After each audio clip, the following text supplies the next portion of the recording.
How would you like to be driving that baby? Some thrill. But you know, before that pilot could fly from coast to coast in 3 hours plus, somebody had to invest about 1 million hours getting him ready for it. There's a lot of designing, testing, and trial runs behind every new innovation or new performance record. How do I know? My name's Carol Shelby, and performance is my business.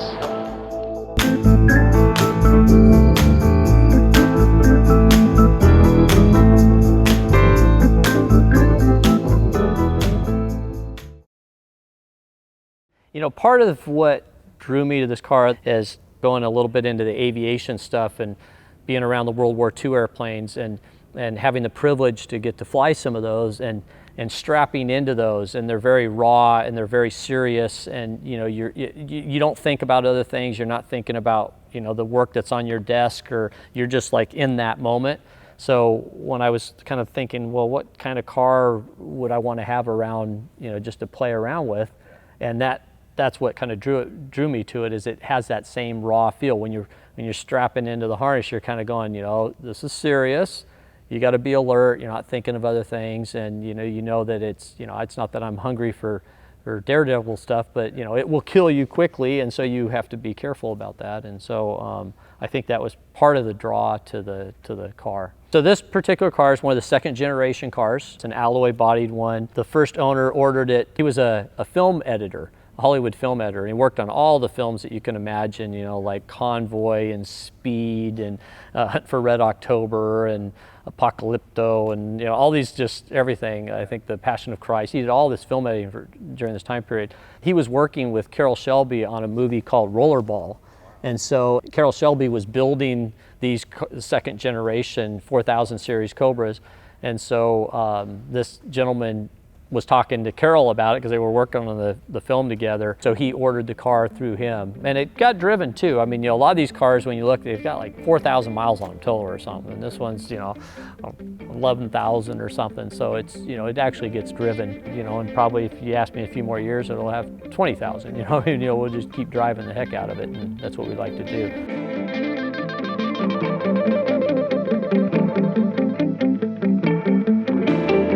I think having discipline, you know, just because I think what gets people in trouble is that kind of that show-off thing, that, you know, where they just have to do something crazy, and you know, these things can go, you know, become disconnected with the ground really fast, and there's a lot of objects, you know, solid objects to hit. You know, I mean, there's a lot of curbs and trees and power poles and things, and a lot of people get knocked out because of that. But the power, the torque, the short wheelbase, the traction is just what it is. It's not, you know, there's no computer on board fixing things for you. And like in my daily driver car, it's got all that stuff, and it kind of gets you where you think you're a better driver than you are, you know, because you can do a lot of stuff and it fixes it for you.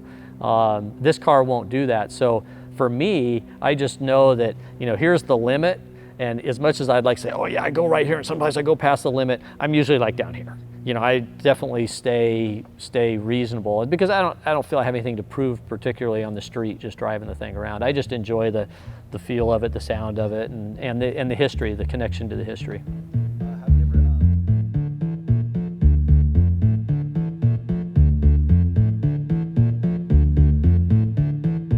In this car, because it's got this big block 427 engine in there, it takes up a lot of room. So, you know, if you're sitting like this, you know, in a car, in this car you're sitting like this.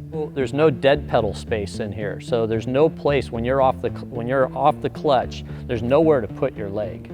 So like, I just hold it off and kind of the side. You can kind of tuck it under if you got smaller feet, which I don't, but if you can, but then you can't get it back out quickly, you know. So it's a little bit of a challenge. Moving, it's great. Like any other car that's non-power steering, once you're moving, it's great. When you're not moving and you're in a parking lot and you need to maneuver and move the wheel, it's going to take a little more effort. This one's not as bad, because this car, in spite of having so many other things that are true to the way Carroll, you know, assembled them, you know, and they left LA, you know, LAX back then.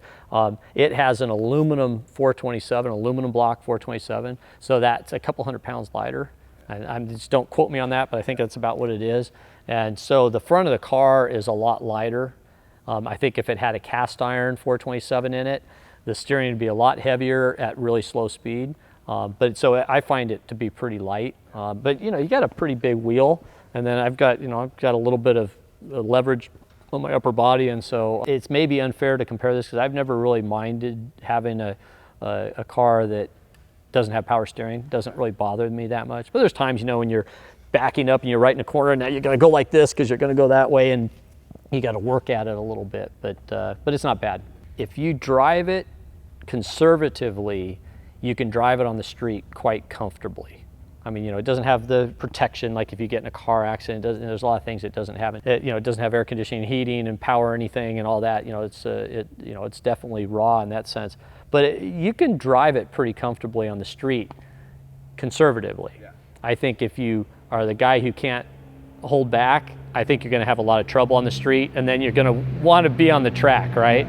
I think it's probably at home in either place. It's just on the track, it can be noisy and can go fast, and you don't have to worry about things like you do on the street. Yeah. You know, there's a little secret. Carroll would sign anything if you gave him a couple $100 to go toward his charities. So he was really good about raising money for the kids and all that, and so he would sign, you know, and people would send in glove box doors and visors, you know, shades or whatever, send them into his office, and he, you know, with the check, and he'd sign them and mail them back. I mean, he was good about doing that. He did. In this particular, when this car was signed, sat in the car on the side. He didn't sign it like as it left the factory or anything. He signed it later on, right?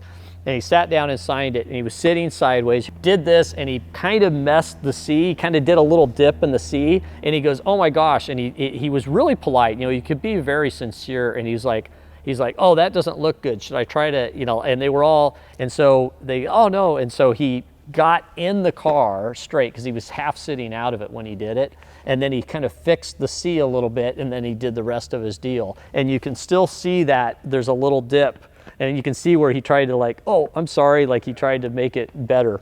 But so it's at least got a little special story in that sense. Yeah. I enjoy every day, you know, everything I do, I try to enjoy it, and I love what I do for a living. I love all that stuff, so I try not to, but there's obviously stress, there's challenges and everything. Getting in the cars always, you know, puts your focus back onto that, and I would say, and more so in this car than some other cars, just because of its drivability. You know, it's a little more of a focused endeavor. So yeah, it's therapeutic. Yeah. I was on the street, and I was pulling in to make a left-hand turn at a pretty busy intersection, and there was a gentleman standing there with a cardboard sign, and he was in the center divider as I pulled up to be number one at the light. So I was right next to him. As I was pulling up, I saw the look on his face, because he was going to be standing right next to me, right? I saw the look on his face. It lit up, and he goes, "Shelby Cobra, my favorite of all time. That is the coolest car, man." And he was stood there while I'm sitting there idling, and this guy who is just, all of a sudden he's a car guy. And it just cracked me up. I was like, you know, I'm having this conversation with him, and it was one car guy to another car guy, totally different, you know, situations, right? You know, but the car was like a uniter, and I thought that was really, really interesting. I think I tend to buy and hold. I'm not one to buy and then fall in love with the next one and then sell this one and buy another, and I typically don't do that. So at least that's what it seems like. So I have no desire to get rid of it. I know the values keep going up and all that, and I don't really have an idea to get rid of it. However, if I could turn it into an original 289 Cobra, you know, a small block car with some interesting history or something, I would let it go to fill the spot with one of those. So that would be about the only thing. But other than that, it'll always be around. You know, that's the idea.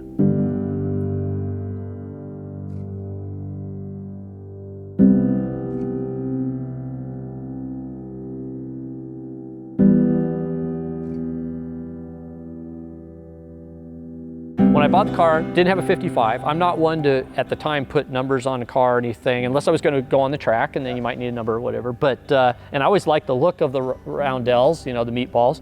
But I was palling around with some guys, Dan Gurney's son, Justin Gurney, and some of his group, and they had their two Ford GTs, you know, the 2005 and the 2017, and then they had their dad's Sebring Shelby Cobra, which is one of the continuation cars that he got for his 80th birthday. They had that car. All three cars were in front of me. I was the fourth car. I was in this car, and we were pulling out of a parking lot out onto Pacific Coast Highway, and we're making a right-hand turn, and all cars are in a turn, and I took my camera and I took my phone, I took a picture looking down the hood of my car at them as they made the turn. It was just a great shot, right? And I posted that on social media or whatever.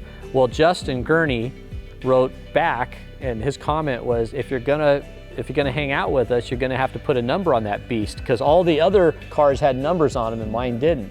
So that was like a Saturday night or something that he commented. That week, I had the numbers done and put numbers on the car. So now you say, why 55? Well, I had to pick a number. When the first owner had the car, he did track it a bit, and he tracked it with a number 55 on it. The serial number on this car is 4155. And the first owner, when he got the car, he had a GT350 that I believe had a 55, I think had a 55 on it. And he picked that serial number when he was ordering them, because Carroll said, hey, we're building them, we can do whatever order, you know, you can pick whichever one. So the numbers that were available, one of them was 4155, and so he took 55.